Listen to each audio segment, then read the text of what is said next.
ओम नमः सिद्धेभ्यः।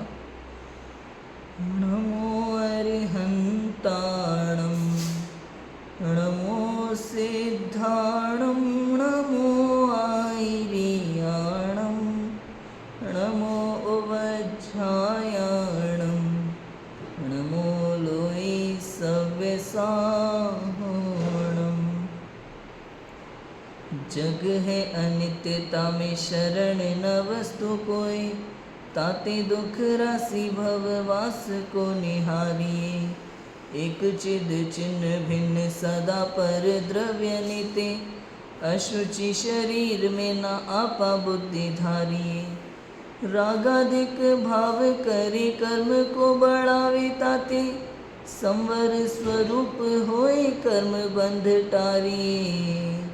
तीन लोक माहे जिन धर्म एक दुर्लभ है, ताते जिन धर्म को ना छिन्हु विसारी। ताते जिन धर्म को ना छिन्हु विसारी।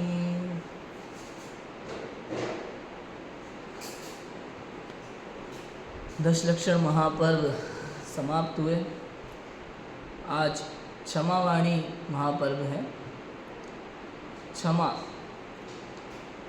क्षमा के विषय में पहले भी बात की थी हमने, उत्तम क्षमा धर्म के दिन। ये क्षमा क्या है? वास्तव में देखा जाए, मैं अपने बचपन की बात बताता हूँ। हमारे यहाँ 10 लक्षण महापर्व में मंदिर में शोकरों में बड़े अच्छे कार्यक्रम हुआ करते थे।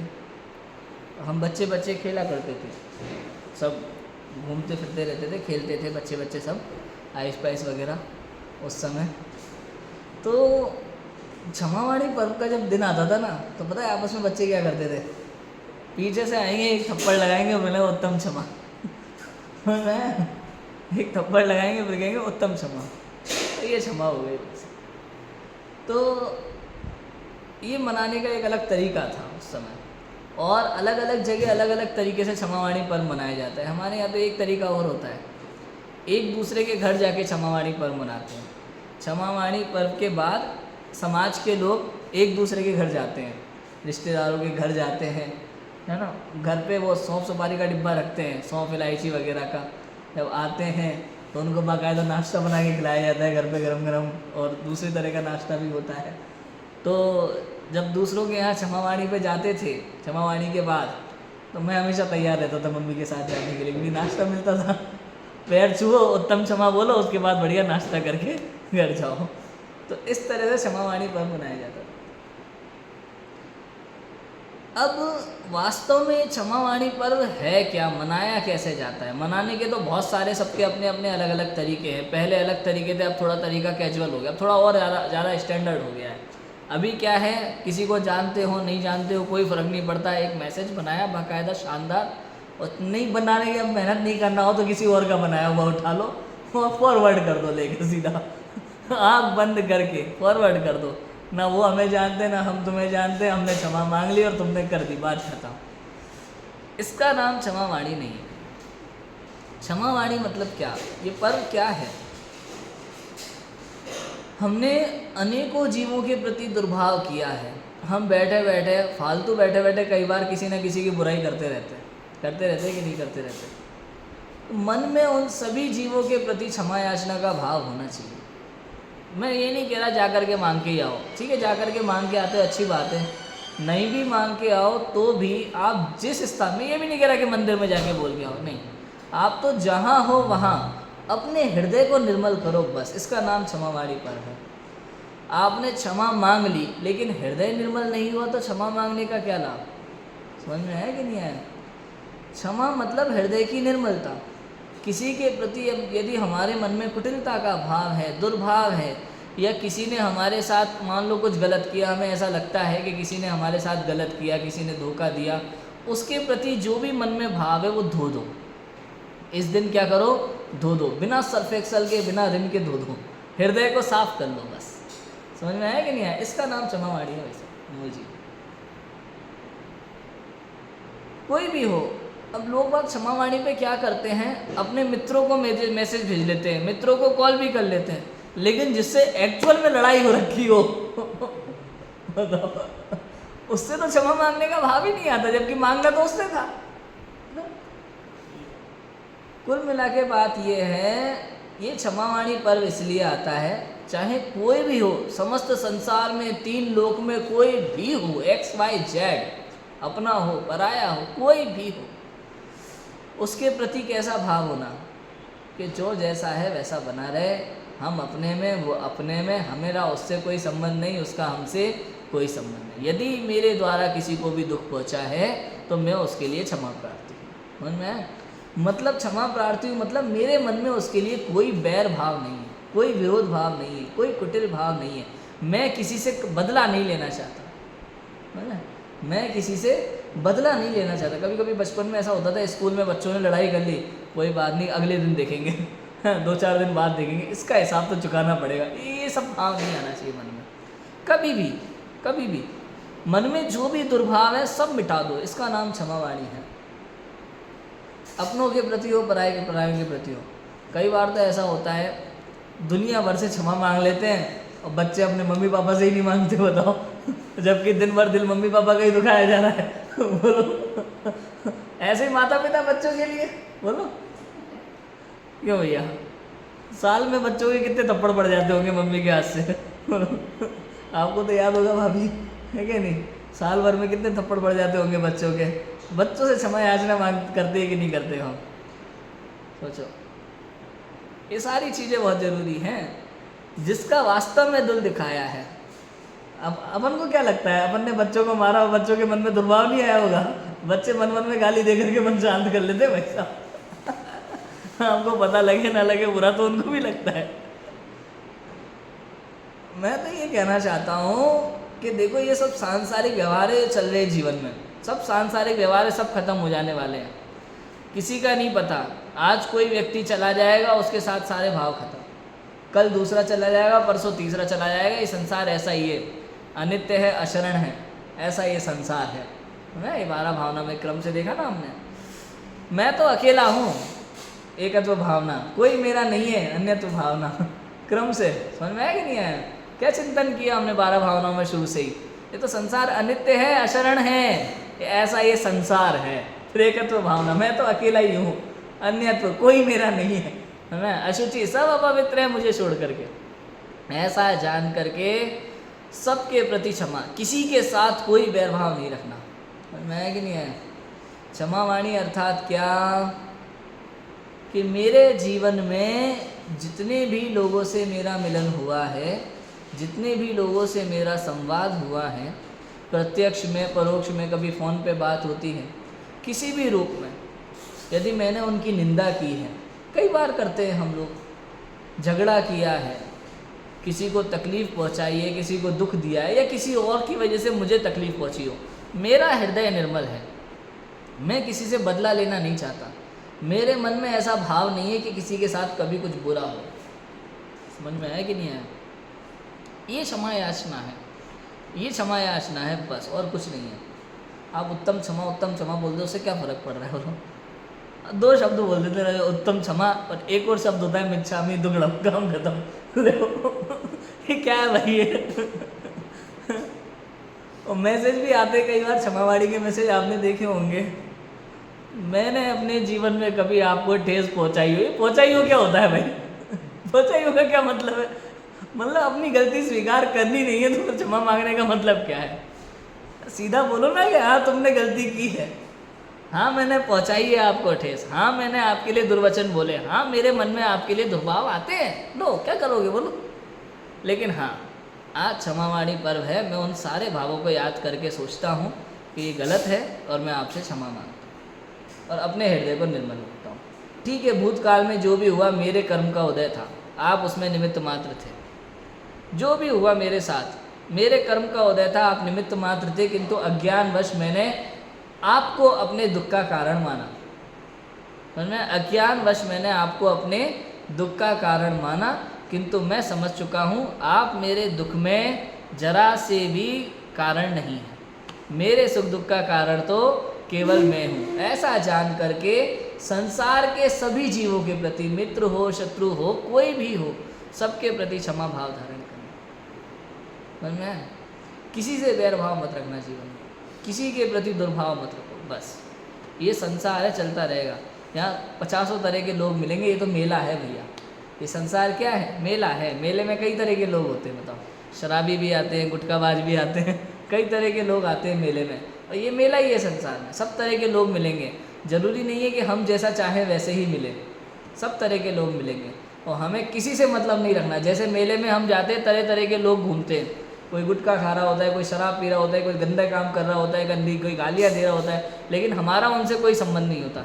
ऐसे ही संसार में चाहे हमारा परिवार ही क्यों ना हो, तरह तरह के लोग मिलेंगे, तरह तरह के विचारों वाले लोग मिलेंगे। बस हमें मतलब नहीं रखना, हमें अपने में आनंद करना है बस। समझ में आया कि नहीं आया? जीवन जीना सीख जाएंगे ऐसे, ठीक है। चर्चा किसकी करनी है तो फिर हमें आज हमें चर्चा करनी है बोधि दुर्लभ भावना की। 11वीं 12 भावनाओं में 11वीं भावना बोधि दुर्लभ भावना। ये बोधि क्या है भैया? बोधि का अर्थ है ज्ञान। ज्ञान तो हम सबके पास है ही, ज्ञान की क्या दुर्लभता। तो बोधि का अर्थ है सम्यक ज्ञान। क्या चीज़? सम्यक ज्ञान। बोधि का अर्थ क्या है? सम्यक ज्ञान। ये सम्यक ज्ञान कभी अकेला होता ही नहीं है भाई साहब। सम्यक दर्शन, ज्ञान और चारित्र तीनों एक साथ होते हैं। तो जहाँ सम्यक ज्ञान शब्द है वहाँ तीनों ले लेना। बोधि मतलब रत्नत्रय की प्राप्ति। कभी किसी जीव को आज तक सम्यक ज्ञान अकेला हुआ ही नहीं है। सम्यक दर्शन, ज्ञान, चारित्र साथ में होते हैं, इसी का नाम बोधि है। किंतु बोधि शब्द ज्ञान के लिए प्रयुक्त होता है ना, इसलिए सम्यक ज्ञान यहाँ पे अर्थ लिया गया है। अब ये बोधि जो है संसार में सबसे अधिक दुर्लभ वस्तु है भैया। सब कुछ सुलभ है, समय सार में लिखा ना तीसरी गाथा में, काम भोग बंधन की कथा इस जीव को सुलभ है, एक आत्मा दुर्लभ है। बस एक ज्ञान दुर्लभ है, बस। ज्ञान और आत्मा एक ही बात है, ज्ञानमयी आत्मा। ये ज्ञान दुर्लभ है, बस। ये सम्यक ज्ञान दुर्लभ है, बाकी सब सुलभ है। संसार की हर वस्तु सुलभ है, एकमात्र सम्यक ज्ञान दुर्लभ है, ये कहना चाहते हैं।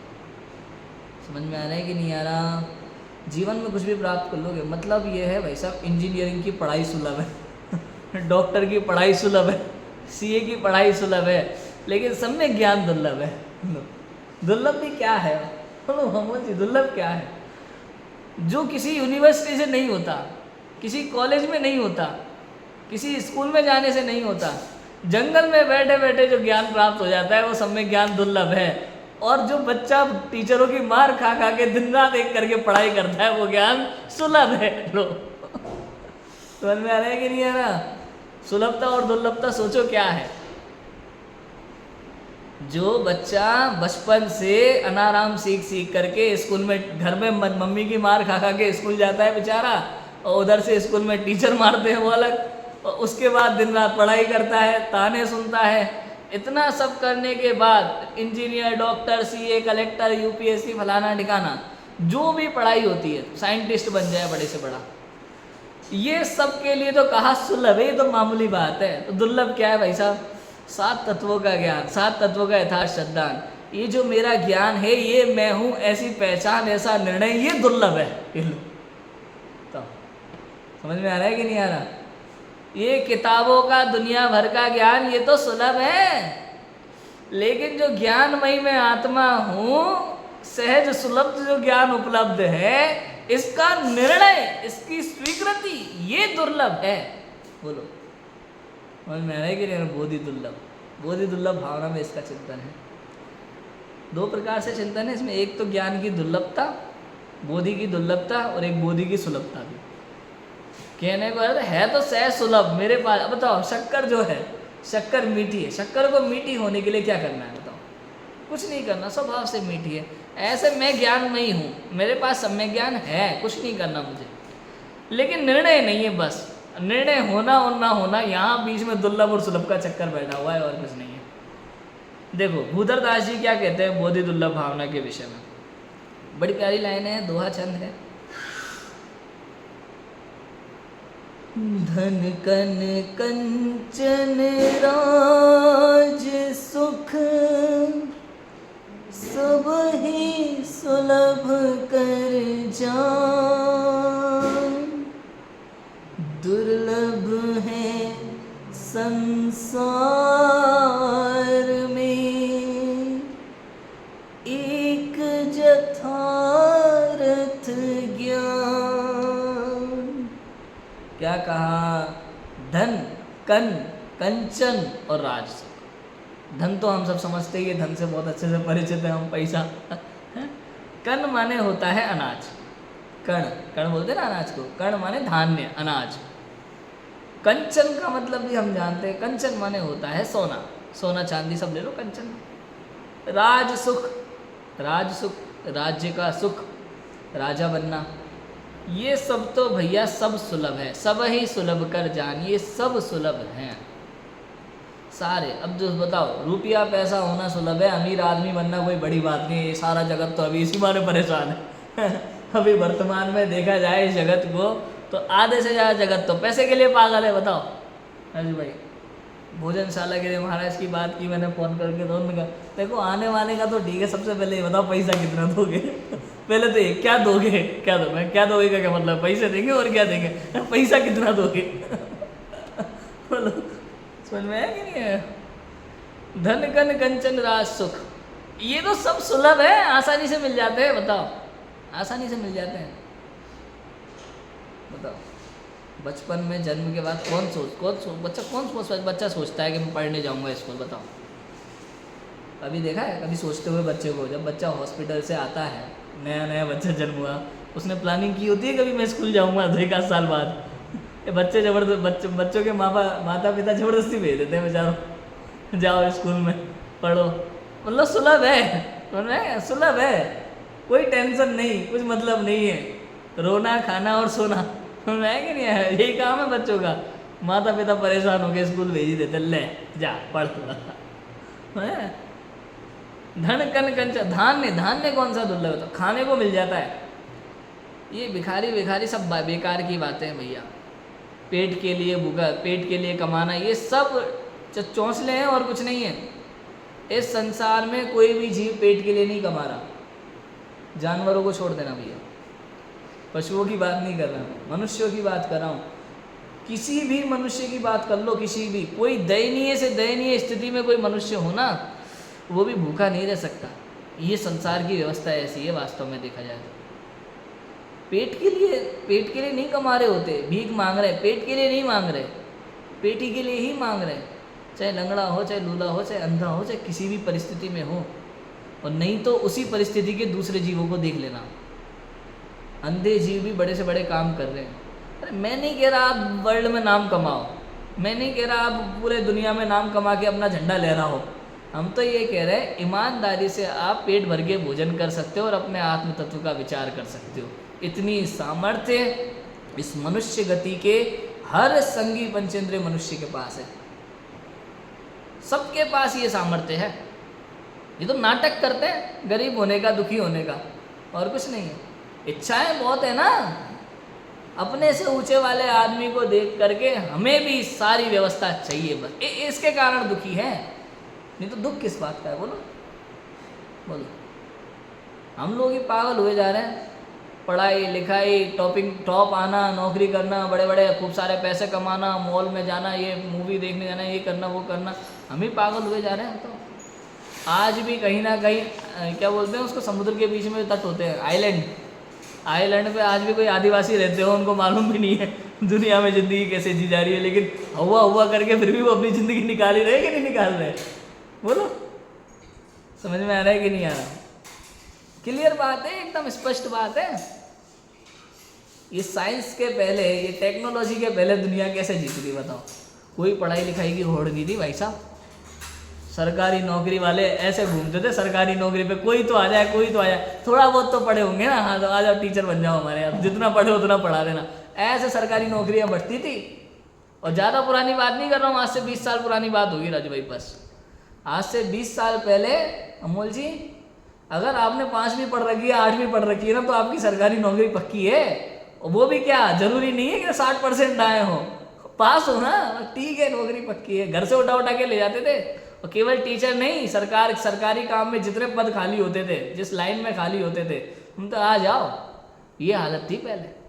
बोलो, ये तो आज मरे जा रहा है आदमी। सरकारी नौकरी आज सबसे बड़ा सपना है पूरी दुनिया का। पूरे विशेष रूप से भारत में, विशेष रूप से भारत में सरकारी नौकरी आज पूरी दुनिया का सपना बन के रह गया है। सपना, सुबह उठने से लेके सोते जागते एक सरकारी नौकरी का सपना देख रहे हैं बच्चे। पेट काट काट के माता पिता के पैसे बर्बाद कर करके कोचिंगें पढ़ पढ़ के दिन रात एक करके तैयारियां कर रहे हैं, कैसे भी करके वो 30-40 हज़ार रुपये की नौकरी लग जाए सरकारी जो पहले फ्री में भी कोई लेना पसंद नहीं करता था। ये हालत है। समझ में आ रहा है कि नहीं आ रहा? कहने का अर्थ है बहुत सुलभ है ये सब चीज़ें, बहुत ही ईजी है, सुलभ है, हमें ये दुर्लभ लगता है। समझ में आया? दुर्लभ क्या है? दुर्लभ क्या है कि भाई सम्यक ज्ञान, क्या कि अपने को जानना ये दुर्लभ है। कितना अटपटा लग रहा है सुनने में, कहने में अटपटा लग रहा है कि नहीं लग रहा? कि इतना सब तो सुलभ है, हाँ अपने को जानना तो अपने को नहीं जानते हो। हाँ भैया यही तो बात चल रही है, अपने को जानना दुर्लभ है, बाकी सब सुलभ है। बोलो, नाम पद प्रतिष्ठा सब सुलभ है, इच्छा नहीं करोगे तो मिल जाता है पुण्य के उदय से। ये सब पुण्याधीन है भैया। धन कन कंचन राज सुख, ये सब क्या है? पुण्याधीन वस्तुएं हैं। आप 1% श्रम नहीं करोगे तो भी मिलेगा, और नहीं तो दिन रात एक कर दोगे, पुण्य नहीं है तो नहीं मिलेगा। लगे रहना। समझ में आया? दुर्लभ है संसार में एक जतारत ज्ञान, एकमात्र यथार्थ ज्ञान संसार में दुर्लभ है। यथार्थ ज्ञान माने सम्यक ज्ञान, ये दुर्लभ है संसार में। बताओ, इसी बात को देखो दौलत राम जी किस तरीके से कहते हैं।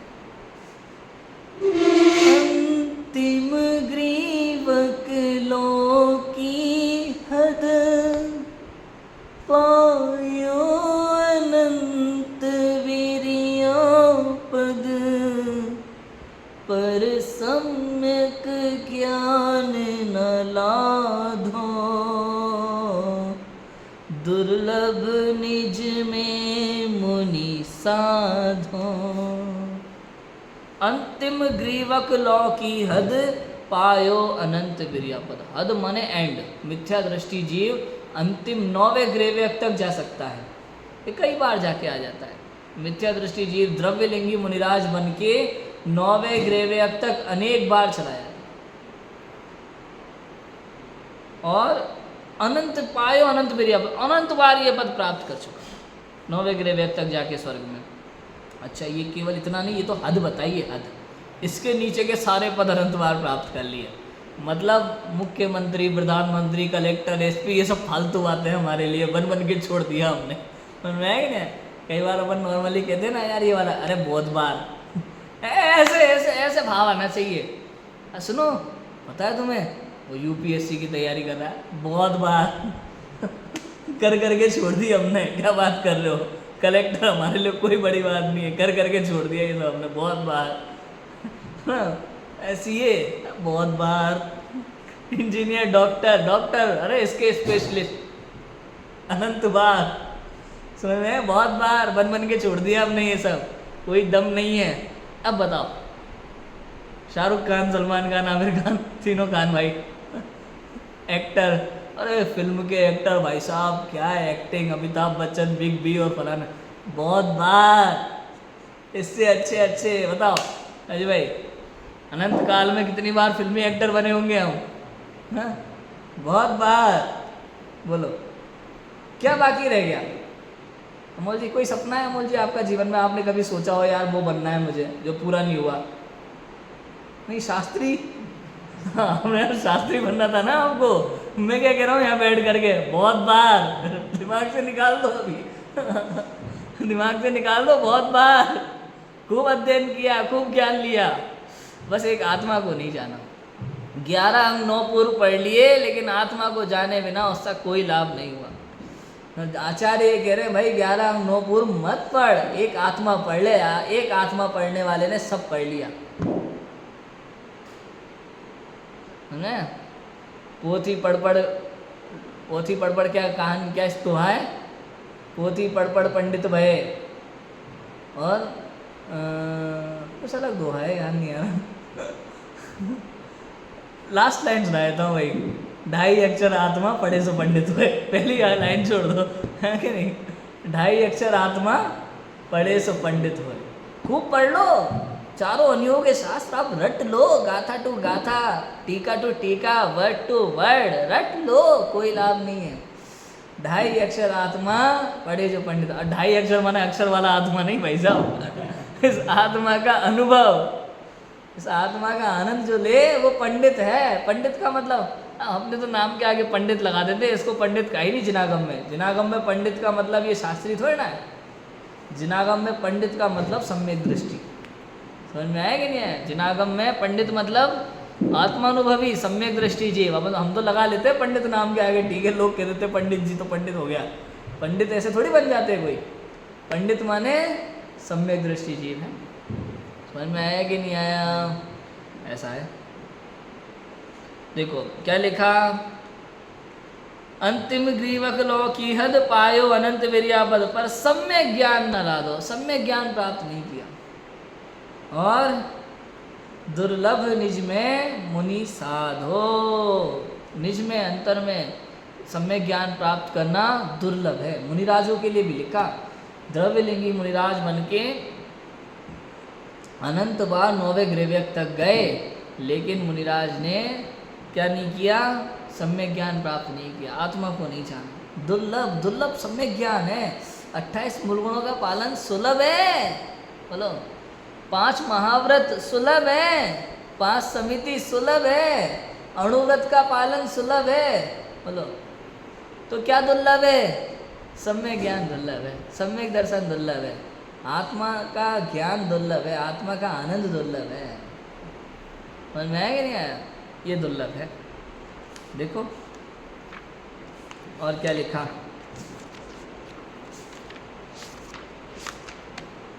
युगल जी बाबूजी से पूछते हैं, युगल जी बाबूजी क्या कहना चाहते हैं इस विषय में।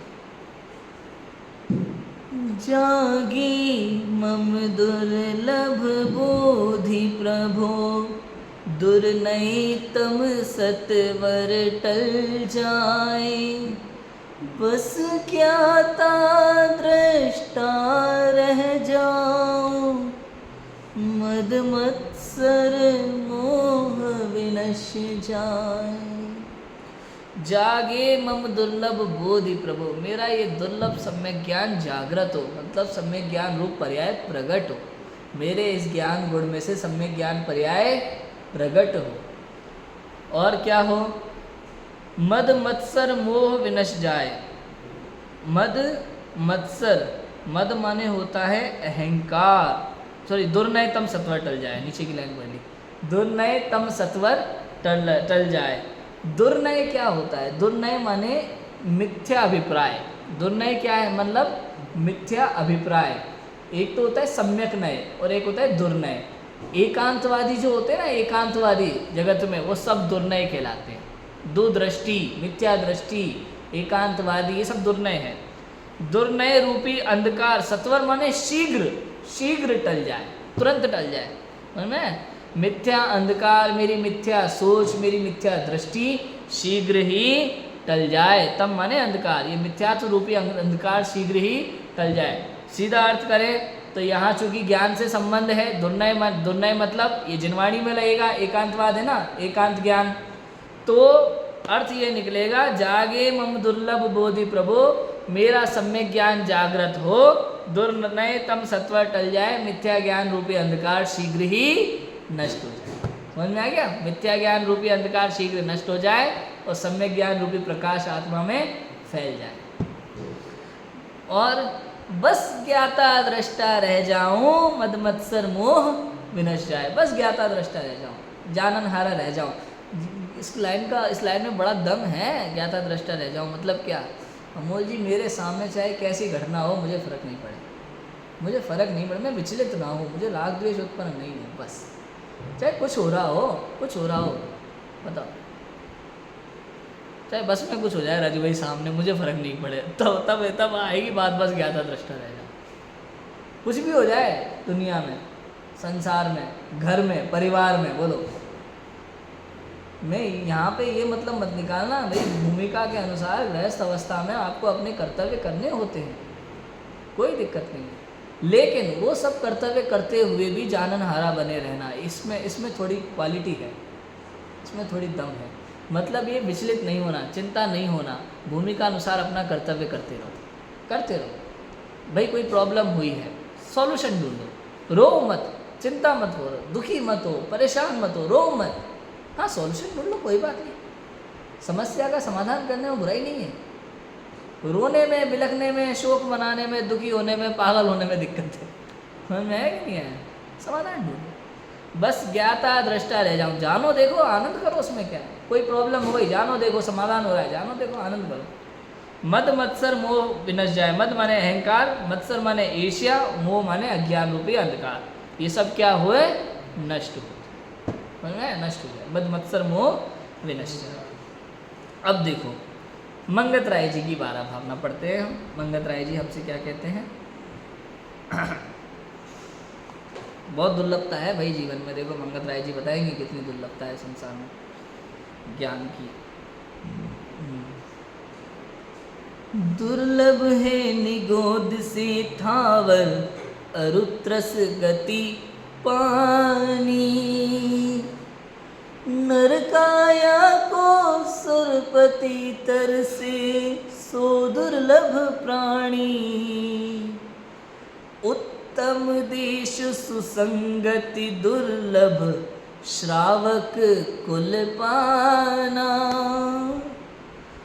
दुर्लभ सम्यक दुर्लभ संयम, पंचम गुण ठाना।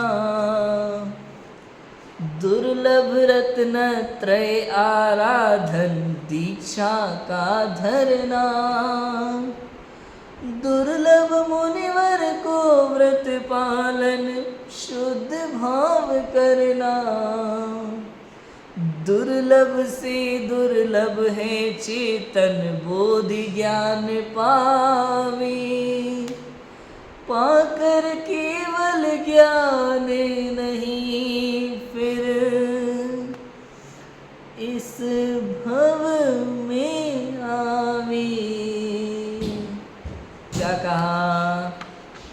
क्रम क्रम से दुर्लभता बताइए भैया। दुर्लभ है निगोदते थावर, कहने का मतलब ये है अनंत निगोदिया भरे पड़े हैं भैया। समझे? सिद्धों का अनंतवा भाग, एक उसमें निगोदिया जीव होता है, एक आलू में इतने निगोदिया अनंत निगोदिया जीव है। समझे? तो अनंत निगोदिया जीव तो भरे पड़े हैं, नित्य निगोद में भरे पड़े हैं अनंत निगोदिया जीव। 6 महीने 8 समय में निकल के आ रहे हैं 608 जीव, है ना। तो दुर्लभ है निगोदते थावर। थावर माने एक इंद्रिय पर्याय ही। निगोद में से निकल करके ये जल का एक, अग्नि का एक, वायु का एक, वनस्पति का एक और पृथ्वी का एक, ये स्थावर पर्याय में आना, एक इंद्रिय पर्याय में आना, इतनी दुर्लभता है इसकी। समझ में है कि नहीं? उसके बाद त्रसगति के बताया था छैड़ाला में दौलत राम जी ने। दुर्लभ लही जो चिंतामणि, त्यो पर्याय लही त्रस्तड़ी, उसका उदाहरण बताया ही था मैंने, है ना, चिंतामणि रत्न का। दुर्लभ है निगोदते थावर, दुर्लभ त्रसगति पानी। 2 इंद्रिय, 3 इंद्रिय, 4 इंद्रिय, असंगी और संगी पंचेंद्रिय की पर्याय। और उसमें भी मालूम है ये त्रस पर्याय इतनी सारी है, त्रस में भी विकलत त्रय की बहुलता बहुत ज़्यादा है। त्रस पर्याय में भी 2 इंद्रिय, 3 इंद्रिय, 4 इंद्रिय ही ज़्यादा पाए जाएंगे। फिर पंचेंद्रिय में असंगी पंचेंद्रियों की बहुलता ज़्यादा है, उसके बाद संगी पंचेंद्रिय। कहने का अर्थ ये कंपटीशन बड़ा भारी है भाई साहब। उनमें है कि नहीं है? कंपटीशन बहुत ज़ोरदार है। जब कोई तैयारी करते हैं ना एग्ज़ाम की, तो कहाँ पे कम लोग हैं भाई, यहाँ तो इतने लोग फॉर्म भर रहे हैं, निगोद में तो ऑलरेडी भरे पड़े हैं। उसके बाद निगोद से थावर आया तो यहाँ बहुलता बहुत है, यहाँ भी आना मुश्किल, ऊपर जाओ तो इससे कम है, यहाँ तक पहुँचना और मुश्किल है भाई साहब, यहाँ तक पहुँचना और मुश्किल है। इतने में से निकल करके फिर वहाँ से निकल करके त्रसगति में भी विकलत त्रय की बहुलता बहुत है। 2 इंद्रिय, 3 इंद्रिय, 4 इंद्रिय, पंचेंद्रिय में फिर असंगी पंचेंद्रिय बहुत है। उसके बाद जाके संगी पंचेंद्रिय पे नंबर लग रहा है। इतनी चीज़ें पार करनी है अभी। समझे ना दुर्लभता कितनी है? ऐसी दुर्लभता है भैया। जितनी सीटें कम है ना उतना कंपटीशन ज़्यादा है भाई साहब। जितनी सीटें कम है उतना कंपटीशन ज़्यादा है। नर काया को सुरपति तरसे, सो दुर्लभ प्राणी। अब नर काया मनुष्य तन के लिए सुरपति तरस रहा है, स्वर्ग का इंद्र तरसता है। ये कहाँ की कहानी आ गई भैया? ये कहानी हमको ले जाती है सीधी दीक्षा कल्याणक पे, तब कल्याणक पे सीधी ये कहानी दीक्षा कल्याणक पे ले जाती है। पालकी कौन उठाएगा भाई साहब? मैं वहाँ जाकर के इंद्र एक ही चीज़ कहता है। जब राजा लोग कह देते हैं यदि तुम पालकी उठाना चाहते हो पहले तो हमारी तरह संयम धारण करके दिखाओ।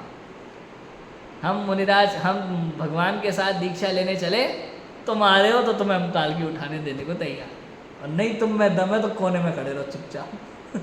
बोलो समझ में आया कि नहीं आया? असंख्यात देवों का इंद्र होता है भाई साहब, उस इंद्र को खड़ा करके सामने हमारे जैसे मनुष्य उंगली दिखा करके सुन, अरे सुन, क्या यदि तुझमें हमारी तरह संयम ग्रहण करने की ताकत है तो हम कुछ नहीं कहेंगे, उठा ले, और नहीं तो हमारे चुपचाप खड़ा हो जा कोने में मुंह पे उंगली रख के, बोलना नहीं अभी। समझ में आया कि नहीं आया? ये है इंद्र। बोलो, नरकाया को सुरपति तरसे सो दुर्लभ, इतना दुर्लभ है, ऐसे थोड़ी मिल जाता है। इस हिसाब से देखा जाए तो स्वर्ग सुलभ है भाई साहब, नरकाया दुर्लभ है।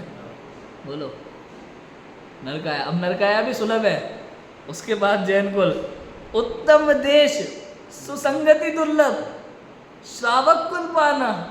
बोलो, भारत देश, धर्म तो आज वर्तमान में भारत देश में ही है। उत्तम देश माना ऐसा क्षेत्र जहाँ धर्म की सुलभता हो। अब देखा जाए उत्तम देश किसे कहा जाएगा मालूम है? विदेह क्षेत्र को उत्तम देश कहा जाएगा। सदा काल चौथा काल मोक्ष मार्ग खुला हुआ, वो उत्तम देश है देखा जाए तो। फिर भी हम भारत में आ गए, सम्यक ज्ञान प्राप्त करने के लिए तो ये भी उत्तम देश ही है भैया। यहाँ पे भी आप सम्यक ज्ञान तो प्राप्त कर ही सकते हो। उत्तम देश, सुसंगति दुर्लभ, सुसंगति दुर्लभ भैया इतनी बड़ी चीज़ है, ऐसे ही थोड़ी ना संगति मिल जाती है। मैंने अनेक लोगों को देखा है भैया, बचपन से स्कूल में आलतू फालतू अतापी बतापी लोग मिल जाते हैं, है ना, उनके साथ में ज़िंदगी पूरी दिन निकल जाती है, उनकी दोस्ती चल, माता पिता दोस्ती छुड़ाने के लिए कितने ही प्रयत्न कर ले, लेकिन वैसा उनकी दोस्ती अटूट होती है। कोई किसी की दुगड़ी होती है तो किसी की तिगड़ी होती है, हमें 3 लोगों की जोड़ी, 2 लोगों की जोड़ी, ये जोड़ी बड़ी खतरनाक होती है भैया। बचपन से ही जुड़ जाते हैं ये लोग और आजीवन साथ निभाते हैं और एक दूसरे को बिगाड़ते रहते हैं। एक दूसरे को बिगाड़ने में एक दूसरे का पूरा हाथ होता है। समझ में है कि नहीं है? संगति, ऐसे में सुसंगति मिलना बहुत दुर्लभ है, बहुत दुर्लभ है। मुझे तो समझ में नहीं आता लोग दोस्ती यारी में कैसे जीवन जी लेते हैं। कई बार तो लोग अपना घर परिवार भूल जाते हैं, पता है, अपने माता पिता को सम्मान नहीं देते, वो दोस्तों को और उनके माता पिता को दे देते। बोलो, समझ में है नहीं है? अपने परिवार दोस्तों के साथ पूरी दुनिया में घूम लेंगे, अपनी पत्नी को लेके कहीं नहीं जाएंगे, अपने परिवार के साथ कहीं नहीं घूमेंगे। ऐसे ऐसे भी लोग होते हैं दुनिया में। बोलो, कहने का अर्थ ये दुसंगति है, ये कोई अच्छी संगत थोड़ी, अच्छी बात थोड़ी है कोई, ये दुसंगति है एक तरह से देखा जाए तो। सुसंगति क्या है? जहाँ आत्मा की बात हो वो सुसंगति है। मैं जहाँ आत्मा की बात हो वो सुसंगति है। इतने में एक व्यक्ति आया मेरे पास ये लाइन सुन के, तो इसका मतलब वो जो हॉरर की शूटिंग के लिए चर्चा कर रहे थे वो आत्मा की बात, तो वो सुसंगति है, वो वाली सुसंगति नहीं भाई साहब, वो आत्मा की बात नहीं। है कि नहीं है? आत्म तत्व की बात हो, जहाँ आत्म कल्याण की बात हो, जहाँ भेद विज्ञान की बात हो, वो सुसंगति है। और संगति भी अनेक प्रकार की हो सकती है भैया। कई लोग ऐसे मिलेंगे जो आपको सप्त व्यसन में डाल दें, कई लोग ऐसे मिलेंगे, सुन कभी सिगरेट पिए थे ना? नहीं, ट्राई करके देख। अरे हम है ना, तू चिंता क्यों करता है यार, एक ऐसे ऐसी संगति वाले लोग। चलो कोई बात नहीं, आपका थोड़ा पुण्य का उदय, आपको थोड़ी संगति और अच्छी मिल गई, तो कुछ संगति ऐसी मिली ज़्यादा से ज़्यादा आपको मंदिर ले जाए। अब मंदिर ले जाने को सब भगवान बराबर है, कहीं भी चलो। एक संगति इस प्रकार की हो सकती है, धार्मिक तो है लेकिन सब बराबर, ऐसा वाला धार्मिक है ना, दान पुण्य करवा लो, भंडारा करवा लो, ये ऐसी संगति भी हो सकती है। थोड़ा और आगे बढ़ो, थोड़ा जैन है ना, केवल जैन को ही मानता है और किसी को नहीं, तो ऐसी संगति भी मिल सकती है। पूजा पाठ शांति धारा और आरती तक सीमित रह जाओगे, एक संगति इस प्रकार की रहेगी आपकी, है पूजा पाठ आरती और शांति धारा यही धर्म है, इस तक सीमित रह जाओगे, एक संगति है। और फिर ज़्यादा से ज़्यादा मुनिराजों को आहार देना, बस ये धर्म है, इससे इतनी संगति। फिर घूम फिर करके थोड़ा और पुण्य का उदय आड़े आया, तब जाकर के जिनवाणी की बात कान में पड़ी, है तो सम्यक दर्शन, सम्यक ज्ञान, सम्यक चारित्र प्राप्ति की बात कान में पड़ी। ये उससे बड़ी दुर्लभता। बोलो, दुर्लभता कहाँ से कहाँ तक पहुँच रही है। निगोद से निकल के आए थे हम लोग, यहाँ तक पहुँच गए। उत्तम देश सुसंगति कुल दुर्लभ, श्रावक कुल पाना, जैन कुल पाना, जैन कुल पाना, जैन कुल पाने के बाद परिवार धार्मिक होना, परिवार में धन संपत्ति मान प्रतिष्ठा से अधिक आत्म कल्याण को महत्व देने वाला परिवार हो, ऐसे परिवार में जन्म हो, ये कितना दुर्लभ है, बोलो कितना दुर्लभ है। ऐसा परिवार जहाँ बचपन से ही आपको जमीकंद खाने ना मिला हो, क्यों हर्षिता, बचपन से ही आपको कंदमूल खाने ना मिला हो, रात्रि भोजन करने ना मिला हो, ऐसा परिवार मिलना कितना दुर्लभ है। और मैं दुर्लभता, ये संस्कार कितने दुर्लभ है, सोचो, ये बहुत दुर्लभ है। और जब अगर आप ये सोच लोगे सब करते तो हम भी, ये तो बेकार बात हो गई। फिर इतना दुर्लभ समय होने के बाद भी मैं सबसे बहुत सोच करके बोल रहा हूँ, इतनी दुर्लभता से जिनवाणी मिल गई, देवशास्त्र गुरु मिल गए और तत्व की बात समझ में आने लगी, मोक्ष मार्ग की बात समझ में आने लगी, सम्यक दर्शन ज्ञान चारित्र की बात समझ में आने लगी। और उसके बाद भी अगर हम अपने परिवार में संस्कार का माहौल नहीं बना सके, जैन संस्कार का माहौल नहीं बना सके अपने परिवार में, तो क्या काम का ये सब। कोई कहता है अरे बच्चे हैं, अरे दुनिया करती है, उसमें क्या है, थोड़ा सा ये तो व्यवहार है, ये तो चलेगा, अरे क्या पागलपन है क्या। बहुत दुर्लभता से मिला है भैया। मैं तो कहता हूँ हमें चाहे इतने साल लग गए ये सब चीज़ें समझने में, हमारे बच्चे पैदा होते ही समझे, मैं कि नहीं, ये उनके लिए पुण्य का उदय होगा। ये इतनी दुर्लभता है कि क्या कहें, क्या कहें। हालांकि जिसका जैसा निमित्त है उसको मिलेगा ही मिलेगा, फिर भी आप विचार करो, समझ में आ रहा है कि नहीं यार दुर्लभता। यहाँ बाकी सब तो चलो ठीक है, कर्मोदय से, ये मैं अभी इस समय की बात कर रहा हूँ। ये उत्तम देश सुसंगति और श्रावक कुल पाना, इसकी दुर्लभता हमें समझ में आनी चाहिए। उसके बाद दुर्लभ सम्यक, दुर्लभ संयम, पंचम गुण ठाना। दुर्लभ सम्यक, सम्यक माने सम्यक दर्शन, सम्यक ज्ञान, सम्यक चारित्र दुर्लभ है। संयम माने पंचम गुण स्थान, जहाँ देश संयम प्रकट होता है, वो दुर्लभ है। उसके बाद में दुर्लभ रत्नत्रय आराधन, दीक्षा का धरना, है ना। रत्नत्रय की आराधना, मुनिराजों को वास्तव में रत्नत्रय का धारी कहा जाता है। वो दीक्षा का धरना वो महादुर्लभ है। बताओ, इतना सब प्राप्त होने के बाद भी, इतने साल से मैं शास्त्र पढ़ रहा हूँ, प्रवचन कर रहे हैं बैठे बैठे भैया रोज, लेकिन दीक्षा का भाव क्यों नहीं आ रहा, कितना दुर्लभ है। बताओ कैसा वैराग्य चाहिए दीक्षा के लिए। दुर्लभ रत्नत्रय आराधन, दीक्षा का धरना। दुर्लभ मुनिवर को व्रत पालन, अब दीक्षा लेना दुर्लभ है, उसके बाद 28 मूल गुणों का पालन महादुर्लभ है। आसान थोड़ी ना है, हर कोई थोड़ी पाल सकता है। 28 मूल गुणों का पालन महादुर्लभ है, तो चलो ये भी ठीक है। उसके बाद शुद्ध भाव करना, 28 मूल गुणों का पालन तो शुभ भाव है, शुद्ध भाव करना ये उससे ज्यादा दुर्लभ, इतना दुर्लभता है। देखो, दुर्लभ से दुर्लभ है चेतन बोधि ज्ञान, दुर्लभ से भी दुर्लभ महादुर्लभ है चेतन बोधि ज्ञान पावे। ये चेतन, ये आत्मा सम्यक दर्शन ज्ञान प्राप्त करे, सम्यक ज्ञान प्राप्त करे, महादुर्लभ है। पाकर केवल ज्ञान नहीं फिर इस भव में आवे, पाकर फिर केवल ज्ञान, सम्यक ज्ञान दुर्लभ है, उसके बाद पूर्ण ज्ञान प्राप्त करके फिर इस भव में नहीं आवे। केवल ज्ञान प्राप्त होने के बाद कभी जीव संसार में आता है क्या दोबारा, सीधा मोक्ष। अगाथी कर्म शेष रह जाते हैं, उनके खत्म होने के बाद सीधे मोक्ष। ठीक है। बोधि लक्षण जीव का ये सबसे है महान, संभव है निज कार्य इसको दुर्लभ ना तो जान। सच्चे सुख को पाने का पुरुषार्थ करूँगा, जान लिया संसार 12 भावन भाऊंगा। बोधि लक्षण जीव का ये सबसे, भैया ये ज्ञान जो है ना, ये तो मेरा लक्षण है, ये तो मैं ही हूँ। बताओ, सबसे महान ये जीव को महान यही बनाता है सबसे, ये ज्ञान मैं ही हूँ, ये लक्षण ही मेरा ये ज्ञान है, बोधि है। संभव है निज कार्य इसको, ये मेरा ही कार्य है, तो पॉसिबल है, संभव है। इसको दुर्लभ, ये दुर्लभ नहीं है भैया। अब बताओ, चिंतन बदल गया पूरा। अभी तक क्या चल रहा था, अभी तक हमने दुर्लभता, ये ज्ञान दुर्लभ है का चिंतन किया था। अभी कौन सा चिंतन कर रहे हैं हम? दुर्लभ नहीं है भाई, सुलभ है। बोलो क्यों? ये तो मेरा लक्षण ही है, ये तो मेरा स्वभाव है। स्वभाव की प्राप्ति दुर्लभ कैसे हो सकती है बताओ? ये तो संसारी जीवों के लिए कठिन लगता है, लेकिन है नहीं, ये तो स्वभाव है, मेरे ही पास तो है।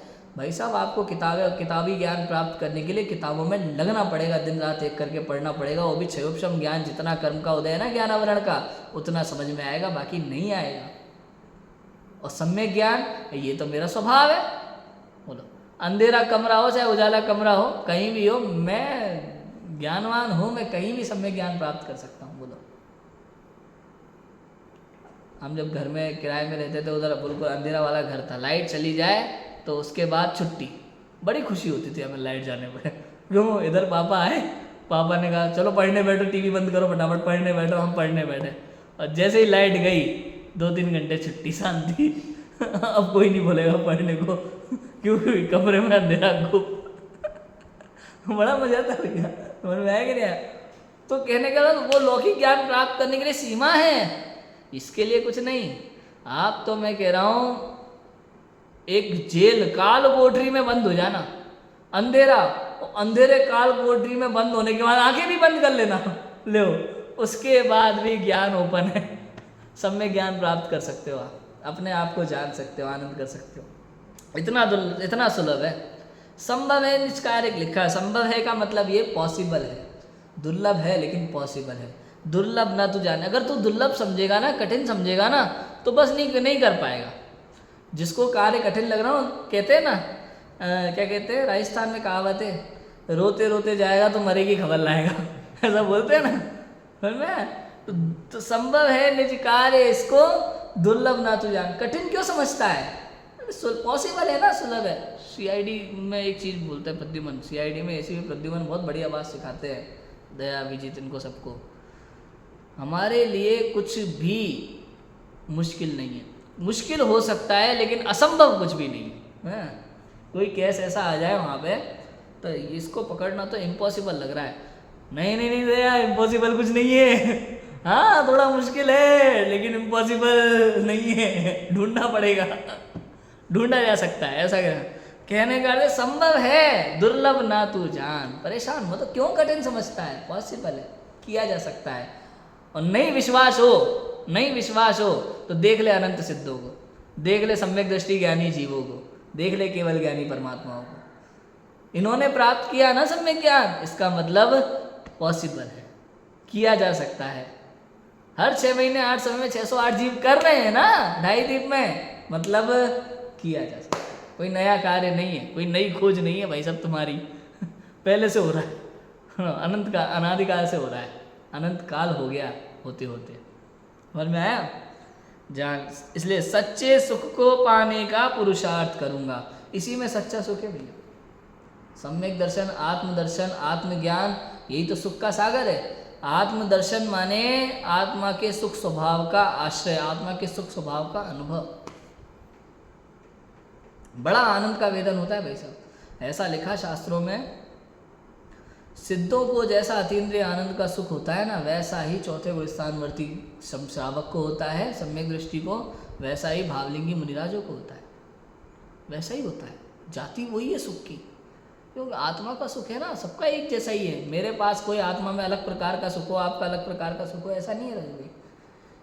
मतलब एक भगोने में जब खीर बनती है ना, तो आपकी कटोरी में मेरी कटोरी में टेस्ट अलग अलग होगा, ऐसा नहीं होता है। हमें आत्मा सब एक जैसी है, अलग अलग नहीं, अलग अलग है लेकिन सुख एक जैसा। अनंत गुण, मेरे भी अनंत गुण वही है, आपके भी अनंत गुण वही है, कम ज़्यादा नहीं है, क्वालिटी अलग अलग नहीं है। और ऐसा भी नहीं है भाई साहब कि मेरे 100 गुण थोड़े अलग प्रकार के, आपके 100 गुण उसमें अलग प्रकार के होंगे अनंत में, ऐसा नहीं है, एक जैसे ही है सब। सभी आत्माएं बराबर है, कोई छोटा बड़ा नहीं है, सभी समान है, एक जैसे गुण है।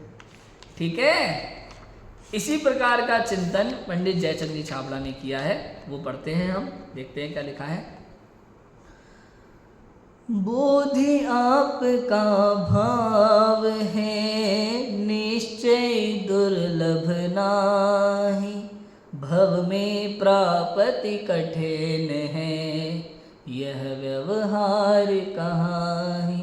इन्होंने सीधा सिंपल वही कहा, बोधि आपका भाव है भैया, बोधि आपका स्वभाव है, ज्ञान आपका स्वभाव है, निश्चय से निश्चय से दुर्लभ नहीं है वास्तव में देखा जाए।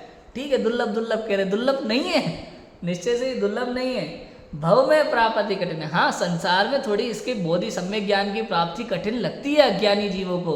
मोह पड़ा हुआ है ना, मोह का आवरण पड़ा हुआ है, इसके कारण से कठिन लगता है, लेकिन दुर्लभ नहीं है। ये भव में प्राप्ति कठिन है, संसार में बहुत कठिन है, बहुत कठिन है, बहुत कठिन है। व्यवहार से कहा जाता है, निश्चय से तो मेरा स्वभाव है। कठिन क्या है इसमें बताओ? निश्चय से तो मेरा स्वभाव है। दुर्लभ कैसे कहा जाता है? कि व्यवहार से दुर्लभ कहा जाता है। लो, ये ज्ञान दुर्लभ है तो व्यवहार का कथन है, निश्चय से तो ये मेरा स्वभाव है, इसमें सुलभ दुर्लभ वाली बात ही नहीं है। समझ में? सुलभता दुर्लभता का इसमें कोई बात ही नहीं है, ऐसा है, ये तो मेरा स्वभाव है। ये बोधि दुर्लभ भावना का चिंतन है। बताओ, दो प्रकार से हुए चिंतन। एक तो ज्ञान की दुर्लभता के संसार में समस्त विषय भोग सुलभ है, पांचों इंद्रिय के विषय भोग सुलभ है, धन कन कंचन राज सुख इंद्रपद सब सुलभ है। एकमात्र दुर्लभ है तो क्या? सम्यक ज्ञान दुर्लभ है। और इसी बात को अगर अस्थि की दृष्टि से देखो, स्वभाव की दृष्टि से देखो, ये तो मेरा स्वभाव ही है, ये तो मेरे पास है, ये तो अनादि अनंत मेरे साथ है। निगोद में भी ये मेरे पास था और आज भी मेरे पास है, ये तो मेरा ही स्वभाव है। जब चाहो अंदर झांको और आनंद लो, प्राप्त हो गया। बताओ, इसमें क्या कठिन है? इसमें क्या दुर्लभ है? बोलो, समझ में है? ये तो मेरा स्वभाव है। जब मूड बने अंदर जाओ, देख लो, आनंद करो, प्राप्त कर लो, इसमें क्या बड़ी बात है? ये बोधि दुर्लभ भावना है ना।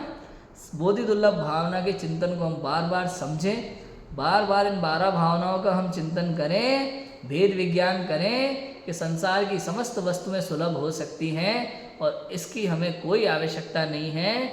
और जो दुर्लभ लगता है वो सम्यक ज्ञान, वो तो मेरा स्वभाव है।